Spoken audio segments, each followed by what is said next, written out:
Hello dear students, कैसे हैं आप सब लोग। आई होप आप अच्छे होंगे।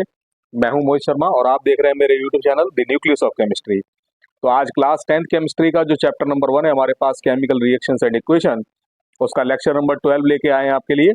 और क्या डिस्कस करने वाले हैं आज हम लोग। आज इस लेक्चर में बहुत ही इंपॉर्टेंट पार्ट डिस्कस करने वाले हैं हम लोग इस चैप्टर का। आपकी जो एनसीईआरटी की टेक्स्ट बुक है उसके एक्सरसाइज के क्वेश्चन आज हम लोग सॉल्व करने वाले हैं, जो कि बोर्ड एग्जामिनेशन के पॉइंट ऑफ व्यू से बहुत ज्यादा इंपॉर्टेंट रहते हैं। तो बिना किसी देरी के स्टार्ट करते हैं अपना लेक्चर और मूव करते हैं हम लोग क्वेश्चन नंबर फर्स्ट की तरफ। और क्वेश्चन नंबर फर्स्ट हम लोग रीड करते हैं। क्या रीड करेंगे हम लोग क्वेश्चन को।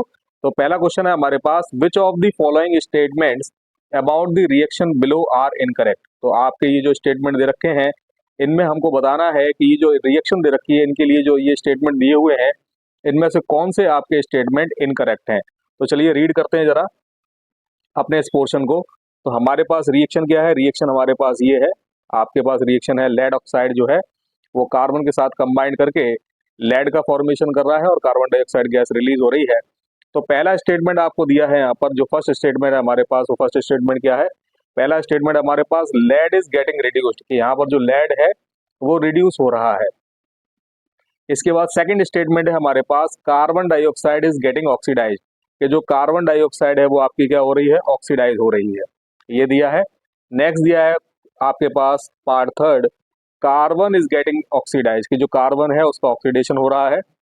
और फाइनली फिर डी दिया है हमारे पास कि जो लेड ऑक्साइड है, lead oxide is getting reduced, कि जो लेड ऑक्साइड है उसका क्या हो रहा है, हमारे पास रिडक्शन हो रहा है।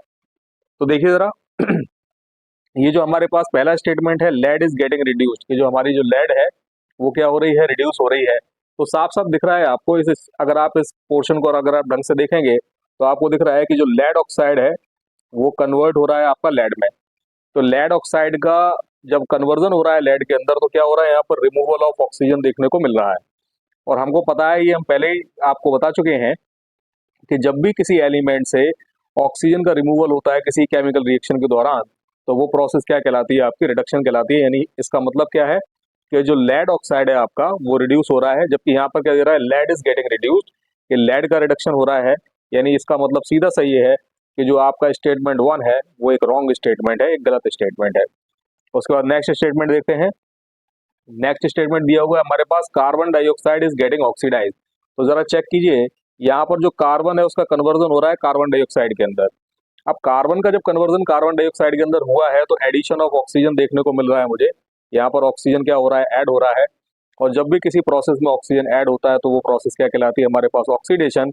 यानी इसका मतलब ये है कि जो कार्बन है उसका ऑक्सीडेशन हो रहा है, जबकि यहाँ पर दे रहा है carbon dioxide is getting oxidise. यानी आपका जो बी वाला स्टेटमेंट है वो भी गलत है। तो यानी ए और बी आपके कैसे स्टेटमेंट हो गए, इनकरेक्ट स्टेटमेंट। और उसके बाद दिया है कार्बन इज गेटिंग ऑक्सीडाइज, तो साफ साफ दिख रहा है कि कार्बन पे क्योंकि ऑक्सीजन का एडिशन हो रहा है तो कार्बन ऑक्सीडाइज हो रहा है। और लेड ऑक्साइड से क्योंकि ऑक्सीजन रिमूव हो रहा है तो क्या हो रहा है, वहां पर जो लेड ऑक्साइड है उसका रिडक्शन हो रहा है। यानी आपका जो स्टेटमेंट सी है और स्टेटमेंट डी है वो दोनों करेक्ट स्टेटमेंट है। लेकिन क्वेश्चन के अकॉर्डिंग क्योंकि उसने इनकरेक्ट पूछे थे हमसे, तो हमारा ऑप्शन क्या हो जाएगा, ऑप्शन नंबर फर्स्ट, जो कि हो जाएगा हमारे पास statement A and statement B. ये दोनों स्टेटमेंट कैसे हमारे इनकरेक्ट है। ओके, तो आई होप आपको समझ में आया होगा। चलिए मूव करते हैं क्वेश्चन नंबर सेकंड की तरफ और क्वेश्चन नंबर सेकंड को रीड करते हैं हम लोग। तो सबसे पहले आपको एक केमिकल इक्वेशन दी है। केमिकल इक्वेशन क्या है हमारे पास, कि आयरन ऑक्साइड जो है वो एल्यूमिनियम के साथ कंबाइंड कर रहा है और एल्यूमिनियम के साथ कंबाइंड करके कन्वर्ट हो रहा है एल्यूमिनियम ऑक्साइड के अंदर, और आयरन जो है आपका वो डिस्प्लेस हो रहा है। तो यहाँ पर इस रिएक्शन में आपसे पूछा गया है, the above reaction is an example, ये जो रिएक्शन है वो किसका एग्जाम्पल है। तो साफ साफ नजर आ रहा है यहाँ पर रिएक्टिविटी जो मेटल की सीरीज है, आपको मैंने आपको लर्न करवाई थी, ट्रिक बताई थी। तो अगर किसी बच्चे को वो सीरीज याद है तो वो जानता है बहुत अच्छी तरीके से कि मेटल की रिएक्टिविटी सीरीज में जो एल्यूमिनियम की पोजीशन है वो आयरन से ऊपर आती है। और मैंने आपको पहले भी बताया था कि वो मेटल जो रिएक्टिविटी सीरीज में पहले आती हैं उनकी रिएक्टिविटी बाद में आने वाली मेटल के कंपैरिजन में ज्यादा होती है। तो क्योंकि aluminium is more reactive than iron, तो यहाँ पर अगर आप चेक करें तो जो हमारा एल्यूमिनियम है, एल्यूमिनियम की रिएक्टिविटी आयरन से क्या है, ज्यादा है। And because of their high reactivity ये एल्यूमिनियम क्या काम करेगा, आयरन ऑक्साइड से ऑक्सीजन को डिस्प्लेस कर देगा, एल्यूमिनियम अपना खुद का क्या बना लेगा, ऑक्साइड, और आयरन हमारा बाहर शिफ्ट हो जाएगा। ये रिएक्शन जिसमें एक मोर रिएक्टिव मेटल एक लेस रिएक्टिव मेटल को उसके कंपाउंड से डिस्प्लेस कर देता है, बाहर कर देता है, याद कीजिए क्या बताया था मैंने आपको, डिस्प्लेसमेंट रिएक्शन कहलाता है। यानी ये जो आपके पास रिएक्शन चल रही है वो किस रिएक्शन का एग्जाम्पल है, डिस्प्लेसमेंट रिएक्शन का एग्जाम्पल है। तो जो हमारे पास ऑप्शन नंबर ए और बी दे रखे हैं, क्या दे रखे हैं हमारे पास, एक दे रखा है कॉम्बिनेशन रिएक्शन और एक दे रखा है डबल डिस्प्लेसमेंट रिएक्शन, तो ये ऑप्शन तो नहीं होंगे। मूव करते हैं ऑप्शन नंबर सी की तरफ। तो ऑप्शन नंबर सी दे रखा है हमारे पास डीकॉम्पोजिशन रिएक्शन और ऑप्शन नंबर डी दे रखा है डिस्प्लेसमेंट रिएक्शन। तो साफ साफ नजर आ रहा है कि हमारा जो ये ऑप्शन नंबर डी है जिसमें लिखा हुआ है डिस्प्लेसमेंट रिएक्शन, वो एक करेक्ट ऑप्शन है। यानी इस पर्टिकुलर क्वेश्चन का जो आंसर है वो क्या हो जाएगा हमारे पास, डिस्प्लेसमेंट रिएक्शन हो जाएगा। ओके, चलिए मूव करते हैं नेक्स्ट क्वेश्चन की तरफ। क्वेश्चन नंबर थर्ड है हमारे पास, what happens when dilute hydrochloric acid is added to iron filing, tick the correct answer. तो ये पूछ रहा है कि क्या होगा अगर हम लोग डाइल्यूट हाइड्रोक्लोरिक एसिड के अंदर आयरन की फिलिंग्स को ऐड कर देंगे। तो जो रिएक्टिविटी सीरीज अगेन उसमें अगर आप चेक करेंगे कि तो आयरन की जो पोजीशन है वो हाइड्रोजन से ऊपर है। और मैंने आपको बताया था रिएक्टिविटी सीरीज जब आपको समझाई थी कि जो भी मेटल हाइड्रोजन से ऊपर की तरफ आ रही है उसको अगर मैं एसिड के अंदर प्लेस करूंगा तो क्या होगा, वो हाइड्रोजन गैस को लिबरेट करेगा और वो अपना खुद का क्या बना लेगा, क्लोराइड या सल्फेट बना लेगा। जो भी जिस एसिड के अंदर भी हम लोग प्लेस करते हैं, अगर हम लोग हाइड्रोक्लोरिक एसिड के अंदर प्लेस करेंगे तो अपना क्लोराइड बनाएगा, अगर सल्फ्यूरिक एसिड के अंदर H2SO4 के अंदर प्लेस करेंगे तो क्या बनाएगा, वो अपना सल्फेट बनाएगा। तो क्योंकि यहाँ पर साफ साफ नजर आ रहा है यहाँ पर क्या प्लेस किया गया है कि जो आयरन की फिलिंग है उसको हमने प्लेस किया है हाइड्रोक्लोरिक एसिड के अंदर, इसका मतलब ये है कि आयरन अपना खुद तो क्लोराइड बना लेगा और हाइड्रोजन गैस क्या होगी यहाँ पर लिबरेट होगी। तो देखिए जरा ऑप्शन नंबर फर्स्ट दे रखा है आपको कि हाइड्रोजन गैस रिलीज होगी और आयरन क्लोराइड का प्रोडक्शन होगा। ये पहला ही स्टेटमेंट आपका क्या हो जाएगा, एग्जैक्ट करेक्ट स्टेटमेंट हो जाएगा इस पर्टिकुलर क्वेश्चन के लिए।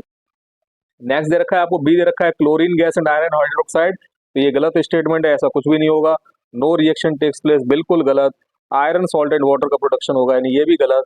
तो ऑप्शन नंबर ए जो है आपका इसका वो एग्जैक्ट करेक्ट स्टेटमेंट हो जाएगा, यानी ऑप्शन नंबर ए इस क्वेश्चन के लिए आपका आंसर हो जाएगा। ओके, चलिए मूव करते हैं क्वेश्चन नंबर 4 की तरफ। तो क्वेश्चन नंबर 4 दे रखा है आपको, what is a balanced chemical equation. एक बैलेंस्ड केमिकल इक्वेशन क्या होती है, why should a chemical equation be balance, जो केमिकल इक्वेशन होता है उसको बैलेंस करने की जरूरत क्यों पड़ती है, क्यों हमें केमिकल इक्वेशन बैलेंस करनी पड़ती है, ये हमको समझना है। तो बैलेंस्ड केमिकल इक्वेशन क्या है जरा याद कीजिए।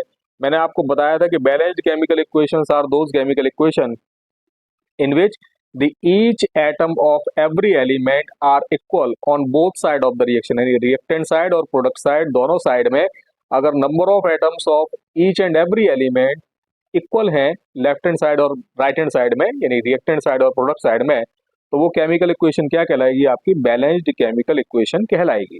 जैसे फॉर एग्जांपल, एग्जांपल के थ्रू समझिए।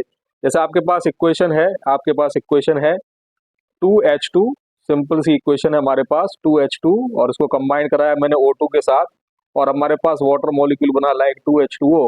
तो इस इक्वेशन में अगर आप चेक करेंगे तो टोटल नंबर ऑफ जो मेरे पास हाइड्रोजन आइटम्स हैं इस पर्टिकुलर केमिकल इक्वेशन में, वो हमारे पास 4 hydrogen items left hand side में है, 4 ही हाइड्रोजन हमारे राइट हैंड साइड में है। ऑक्सीजन अगर चेक करेंगे तो 2 ऑक्सीजन के आइटम्स आपके लेफ्ट हैंड साइड में है, 2 ही आपके राइट हैंड साइड में है। यानी यहाँ पर number of atoms of every element equal है रिएक्टेंट साइड और प्रोडक्ट साइड में, यानी ये इक्वेशन क्या कहलाएगी, आपकी एक बैलेंस केमिकल इक्वेशन कहलाएगी। आई थिंक आपको समझ में आया होगा। तो अब नेक्स्ट क्वेश्चन आता है कि हमें केमिकल इक्वेशन को बैलेंस क्यों करना होता है। तो क्लास 9 के अंदर हम लोगों ने एक लॉ पढ़ा था जिसको हम लोग बोलते हैं law of conservation of mass. तो आपको लॉ ऑफ कंजर्वेशन ऑफ मास को सेटिस्फाई करने के लिए क्या करना पड़ता है, केमिकल इक्वेशंस जो भी होती हैं उनको बैलेंस करना पड़ता है। तो why should chemical equations be balance to satisfy the law of conservation of mass. तो हमारे पास law of conservation of mass है, उसको सेटिस्फाई करने के लिए हमको केमिकल इक्वेशन को क्या करना पड़ता है, बैलेंस करना पड़ता है। ओके, आई थिंक क्लियर हुआ होगा ये भी क्वेश्चन आपको। चलिए मूव करते हैं अपने क्वेश्चन नंबर 5 की तरफ और जानने और समझने की कोशिश करते हैं इस क्वेश्चन के अंदर क्या दे रखा है। तो क्वेश्चन नंबर 5 में आपका दिया हुआ है, translate the following statement into chemical equations and then balance them. तो आपको कुछ केमिकल इक्वेशंस के लिए स्टेटमेंट दे रखे हैं, आपको बोला गया है कि इनको सबसे पहले केमिकल इक्वेशन में सिंबॉलिक केमिकल इक्वेशन के अंदर ट्रांसफॉर्म करना है और फिर ये चेक करना है कि ये बैलेंस्ड है या अनबैलेंस्ड, और अगर वो अनबैलेंस्ड है तो उनको बैलेंस भी करना है। तो चलिए देखते हैं सबसे पहले अपना स्टेटमेंट नंबर 1 क्या दे रखा है हमारे पास। स्टेटमेंट नंबर 1, तो जो पहला स्टेटमेंट है वो दिया है हमारे पास कि hydrogen gas combines with nitrogen to form ammonia. कि जो हाइड्रोजन गैस है वो नाइट्रोजन गैस के साथ कंबाइंड होकर किसका फॉर्मेशन कर रही है, अमोनिया का फॉर्मेशन कर रही है। तो चलिए जरा देखते हैं इसकी इक्वेशन कैसे बनेगी। हाइड्रोजन को किससे रिप्रेजेंट करते हैं हम लोग, H2 से रिप्रेजेंट करते हैं, H2 से रिप्रेजेंट करते हैं, ये हाइड्रोजन होती है। नाइट्रोजन, नाइट्रोजन का मतलब नाइट्रोजन को हम लोग रिप्रेजेंट करते हैं N2 से, और उसके बाद फिर एरो इंडिकेट करेंगे, यानी ये हो गया हमारे पास रिएक्टेंट, और अमोनिया का केमिकल फॉर्मूला होता है हमारे पास NH3, NH3 को हम लोग बोलते हैं अमोनिया। अब चेक करना है क्या ये इक्वेशन बैलेंस्ड है या अनबैलेंस्ड है।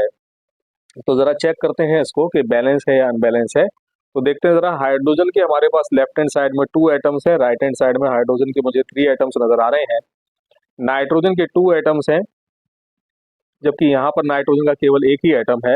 तो साफ साफ दिख रहा है कि जो नंबर ऑफ एटम्स हैं एलिमेंट के, वो लेफ्ट हैंड साइड और राइट हैंड साइड में इक्वल नहीं है, यानी ये इक्वेशन एक अनबैलेंस्ड केमिकल इक्वेशन है।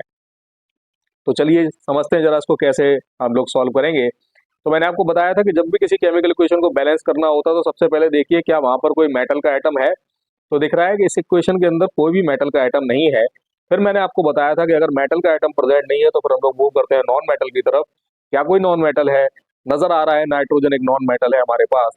तो नाइट्रोजन को सबसे पहले हम लोग करेंगे बैलेंस, और देखते हैं जरा किस तरीके से बैलेंस करना है। तो हमें दिख रहा है कि लेफ्ट हैंड साइड में नाइट्रोजन के 2 एटम्स हैं, राइट हैंड साइड में केवल एक ही एटम है।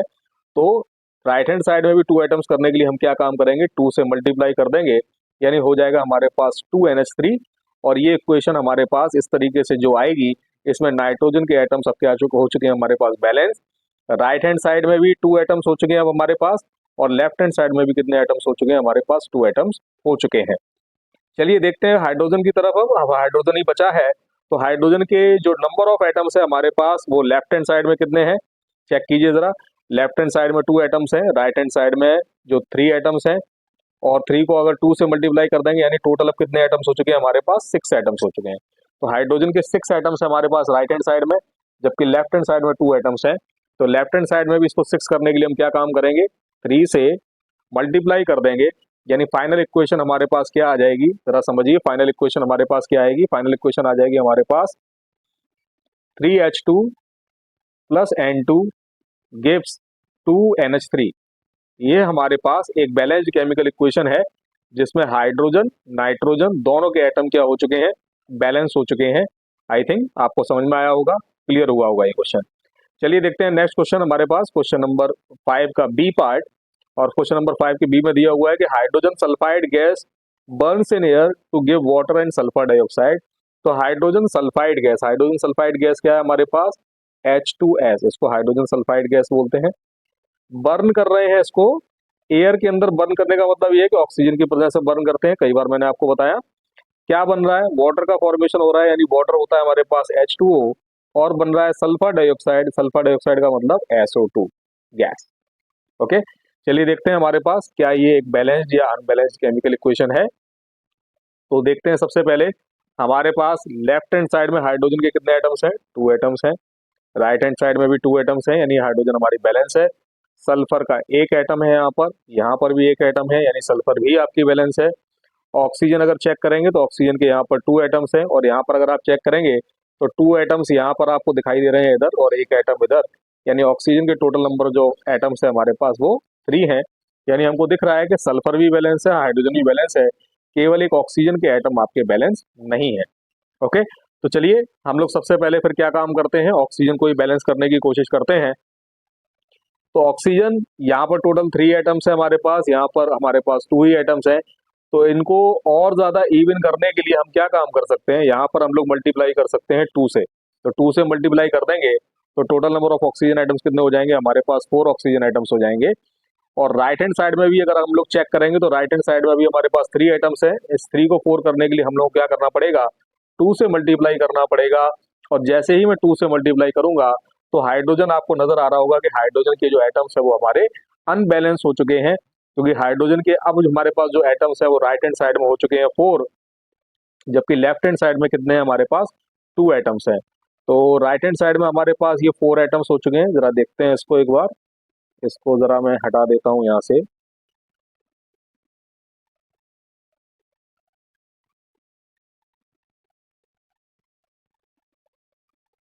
तो राइट हैंड साइड में टोटल नंबर ऑफ एटम्स हो चुके हैं हमारे पास 4,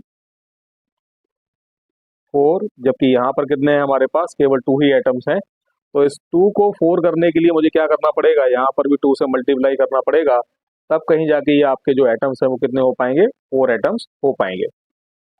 ओके, तो अब क्या काम करना है, अब जरा चेक कीजिए कि जो हमारी सल्फर है, सल्फर अब अनबैलेंस हो चुकी है। सल्फर में टोटल कितने एटम्स आ चुके हैं हमारे पास, सल्फर के 2 एटम्स हमारे पास अब लेफ्ट हैंड साइड में है, जबकि राइट हैंड साइड में केवल एक ही एटम है। तो राइट हैंड साइड में भी आपको 2 एटम्स करने के लिए यहाँ क्या करना पड़ेगा, 2 से मल्टीप्लाई। और जैसे ही आप 2 से मल्टीप्लाई करेंगे तो क्या दिख रहा है मुझे, साफ साफ मुझे दिख रहा है कि जो हमारी ऑक्सीजन है वो अनबैलेंस हो चुकी है। अब ऑक्सीजन के जो टोटल नंबर ऑफ एटम्स हैं, तो वो टोटल नंबर ऑफ एटम्स जरा चेक करेंगे अगर आप, तो टोटल नंबर ऑफ एटम्स आपके लेफ्ट हैंड साइड में अब कितने आ रहे हैं, तो लेफ्ट हैंड साइड में जरा देखिए, टोटल नंबर ऑफ एटम्स आ रहे हैं हमारे पास लेफ्ट हैंड साइड में ऑक्सीजन के 4, जबकि राइट हैंड साइड में हमारे पास कितने हो चुके हैं, 2 और 2 से मल्टीप्लाई करेंगे तो 4 ये और 2 ये, यानी 6 एटम्स, यानी 6 एटम्स है हमारे पास इसके ऑक्सीजन के राइट हैंड साइड में, जबकि लेफ्ट हैंड साइड में कितने हो रहे हैं हमारे पास, केवल 4 ही एटम्स हो रहे हैं। तो इस 4 को 6 करने के लिए मुझे क्या काम करना पड़ेगा, ये जो इक्वेशन मैंने पहले 2 से मल्टीप्लाई की थी, अब इसको अगर मैं 3 से मल्टीप्लाई कर दूंगा तो मेरे पास जो फाइनल इक्वेशन आएगी 2H2S plus 3O2 gives 2H2O plus 2SO2, ये हमारे पास जो फाइनल इक्वेशन आ रही है वो एक अनबैलेंस्ड बैलेंस्ड केमिकल इक्वेशन है। फिर से समझ लीजिए क्या इक्वेशन आ रही है हमारे पास, इसको मैं सही से लिख देता हूँ दोबारा। तो इक्वेशन आ रही है हमारे पास 2H2S, ये है 2H2S प्लस क्या होगा हमारे पास 3O2 एरो लगाएंगे, इक्वेशन बनेगी आपके पास 2H2O और प्लस यहाँ पर आ जाएगा आपके पास 2SO2, यानी ये जो इक्वेशन आपके पास फाइनली आ रही है ये इक्वेशन हमारी क्या कहलाएगी, balanced chemical equation. 2H2S plus 3O2 gives 2H2O plus 2SO2, ये हमारे पास एक बैलेंस्ड केमिकल इक्वेशन होगी इस पर्टिकुलर पार्ट के लिए। चलिए मूव करते हैं हम लोग नेक्स्ट पार्ट की तरफ। तो नेक्स्ट पार्ट है हमारे पास बेरियम क्लोराइड रिएक्ट कर रहा है एल्यूमिनियम सल्फेट के साथ में। तो जरा लिखते हैं बेरियम क्लोराइड को। बेरियम क्लोराइड क्या है हमारे पास, BaCl2। एल्यूमिनियम सल्फेट क्या होता है, Al2SO4 होल थ्राइस, इसको बोलते हैं एल्यूमिनियम सल्फेट। क्या बन रहा है हमारे पास, हमारे पास हमको मिल रहा है, ये हमको देता है एल्यूमिनियम क्लोराइड यानी AnCl3 और प्लस हमको मिलता है बेरियम सल्फेट यानी BaSO4, ये हमको मिलता है एज ए प्रोडक्ट। तो चलिए जरा देखते हैं। सबसे पहला काम, अगेन सबसे पहले मेटल को चेक करना है क्या मेटल बैलेंस है। तो यहाँ पर दिख रहा है आपको बेरियम जो है वो आपका बैलेंस है, लेफ्ट हैंड साइड में भी बेरियम का एक ही एटम है, राइट हैंड साइड में भी बेरियम का एक ही एटम है, यानी बेरियम एज ए मेटल आपका बैलेंस है। एल्यूमिनियम की तरफ देखते हैं तो एल्यूमिनियम के 2 एटम्स आपको नजर आ रहे हैं लेफ्ट हैंड साइड में, राइट हैंड साइड में केवल एक ही एटम है। तो एल्यूमिनियम को बैलेंस करने के लिए मुझे क्या करना पड़ेगा, 2 से मल्टीप्लाई, तो एल्यूमिनियम भी फाइनली हमारा क्या हो जाएगा, बैलेंस। तो जैसे ही एल्यूमिनियम को मैं बैलेंस करूंगा जरा चेक कीजिए, आपको नजर आएगा कि जो क्लोरीन है वो हमारा अनबैलेंस हो चुका है। क्लोरीन के टोटल नंबर ऑफ एटम्स अब कितने हो चुके हैं हमारे पास, लेफ्ट हैंड साइड में केवल 2 ही एटम्स हैं, जबकि राइट हैंड साइड में अगर आप चेक करेंगे तो Cl3 है, 2 से मल्टीप्लाई हो रहा है, यानी टोटल नंबर ऑफ एटम्स कितने हो रहे हैं, 6। तो यहाँ पर इस क्लोरीन को बैलेंस करने के लिए मुझे क्या काम करना पड़ेगा, इस BaCl2 को मुझे 3 से मल्टीप्लाई करना पड़ेगा, यानी इक्वेशन हो जाएगी हमारे पास 3BaCl2। अब बैरियम जैसे ही यहाँ पर 3BaCl2 मैंने किया तो बैरियम के नंबर ऑफ एटम्स अनबैलेंस हुए, लेफ्ट हैंड साइड में अब 3 एटम्स, राइट हैंड साइड में केवल एक ही एटम। तो यहाँ भी अब बैलेंस करने के लिए मुझे क्या करना पड़ेगा, 3 से मल्टीप्लाई, और हमारे पास अब इक्वेशन आ चुकी है 3BaCl2 plus Al2SO4 whole thrice gives 2AlCl3 plus 3BaSO4, ये क्वेश्चन आ चुकी है। तो एल्यूमिनियम के नंबर ऑफ एटम्स बैलेंस हो गए, बैरियम के नंबर ऑफ एटम्स बैलेंस हो गए, क्लोरीन के नंबर ऑफ एटम्स बैलेंस हो चुके हैं। अब सल्फर चेक करते हैं क्या सल्फर बैलेंस है या अनबैलेंस्ड है।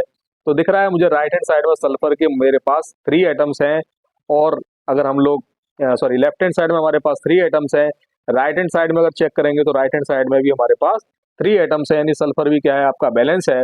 अब ऑक्सीजन चेक कीजिए, O4 लिखा हुआ है, होल थ्राइस है, यानी 4 का अगर 3 से मल्टीप्लाई करेंगे तो ऑक्सीजन के टोटल नंबर ऑफ एटम्स कितने हमारे पास 12 लेफ्ट हैंड साइड में, और राइट हैंड साइड में भी अगर आप चेक करेंगे तो हमारे पास 4 और इंटू 3 यानी टोटल नंबर ऑफ एटम्स कितने हो गए 12, यानी ऑक्सीजन भी क्या है हमारे पास बैलेंस्ड।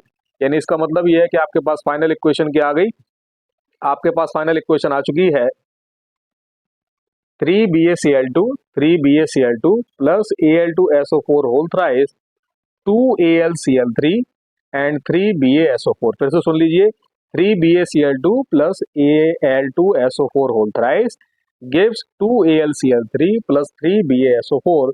ये हमारे पास जो इक्वेशन आई है वो एक बैलेंस्ड केमिकल इक्वेशन है। ओके, चलिए मूव करते हैं आज के डे का हम लोगों का लास्ट पार्ट इस क्वेश्चन का। इसके बाद का पार्ट हम लोग फिर कल से सॉल्व करेंगे। तो देखिए लास्ट क्वेश्चन पे हम लोग मूव करते हैं। लास्ट क्वेश्चन हमारे पास दे रखा है, potassium metal reacts with water, कि जो पोटेशियम मेटल है वो वाटर के साथ क्या कर रहा है, आपके पास रिएक्ट कर रहा है। तो जरा चेक करते हैं पोटेशियम मेटल को। तो पोटेशियम मेटल कैसे रिप्रेजेंट करेंगे, के से रिप्रेजेंट करते हैं। किसके साथ रिएक्ट कर रहा है, वाटर के साथ, यानी H2O के साथ रिएक्ट कर रहा है। क्या बन रहा है हमारे पास, पोटेशियम हाइड्रोक्साइड। पोटेशियम हाइड्रोक्साइड को हम लोग KOH से रिप्रेजेंट करते हैं और बोल रहा है हाइड्रोजन गैस रिलीज हो रही है, यानी H2 गैस रिलीज हो रही है। ये हमारे पास केमिकल इक्वेशन है। तो चलिए जरा देखते हैं क्या ये बैलेंस्ड है या अनबैलेंस्ड केमिकल इक्वेशन है। तो के नंबर ऑफ एटम्स वन इधर यानी के बैलेंस है हमारा। इसके बाद फिर हम बात करेंगे ऑक्सीजन की। तो ऑक्सीजन के नंबर ऑफ एटम्स वन इधर यानी ऑक्सीजन भी आपकी बैलेंस कंडीशन में है। हाइड्रोजन को जरा चेक करें। तो हाइड्रोजन को आपको नजर आएगा कि टोटल नंबर ऑफ हाइड्रोजन के एटम्स 2 यहाँ पर हैं, लेकिन यहाँ पर अगर आप चेक करेंगे तो 2 इधर है और 1 इधर, यानी टोटल हाइड्रोजन के एटम्स कितने हो रहे हैं, 3। तो hydrogen as a number of atom हमारी अनबैलेंस्ड है। इसको बैलेंस करने के लिए मुझे क्या करना होगा, तो इसको बैलेंस करने के लिए मुझे करना होगा कि यहाँ पर 2 ऑलरेडी है, 4 अगर करना है मुझे तो यहाँ 2 से मल्टीप्लाई करना होगा। इक्वेशन हो जाएगी हमारे पास 2KOH। जैसे ही 2KOH करूंगा तो पोटेशियम हमारा अनबैलेंस हो जाएगा और पोटेशियम के एटम्स को बैलेंस करने के लिए मुझे 2 से यहाँ भी मल्टीप्लाई करना पड़ेगा। तो पोटेशियम के नंबर ऑफ एटम्स बैलेंस हो चुके हैं, हाइड्रोजन भी आपका अभी अनबैलेंस्ड है और ऑक्सीजन भी आपकी अभी फाइनली क्या हो चुकी है, अनबैलेंस्ड हो चुकी है। तो अब इन दोनों को अपने को बैलेंस करना है। सबसे पहले ऑक्सीजन देखते हैं। तो ऑक्सीजन हमारे पास में टोटल नंबर ऑफ एटम्स कितने हो गए हैं, हमारे पास 2 हो चुके हैं राइट हैंड साइड में। लेफ्ट हैंड साइड में केवल 1 है, तो इसको 2 करने के लिए मुझे क्या काम करना होगा, 2 से मल्टीप्लाई कर दूंगा। तो ऑक्सीजन के जो नंबर ऑफ एटम्स अब राइट हैंड साइड और लेफ्ट हैंड साइड में एग्जैक्ट बैलेंस हो चुके हैं, 2 और 2। अब बात कर लेते हैं हाइड्रोजन की। तो हाइड्रोजन के टोटल नंबर ऑफ एटम्स की अगर बात करें तो 2 इधर है हमारे पास, 2 इधर है, 2 इधर है, यानी total number of hydrogen atoms हो गए हमारे पास 4। और अगर मैं इधर भी बात करता हूं तो टोटल नंबर ऑफ एटम्स कितने हो गए हमारे पास 4, यानी आपकी जो इक्वेशन है वो बैलेंस्ड केमिकल इक्वेशन हो चुकी है। तो बैलेंस्ड केमिकल इक्वेशन क्या आई हमारे पास finally, 2K plus 2H2O, arrow लगाएंगे तो ये आएगा हमारे पास 2KOH और प्लस हाइड्रोजन।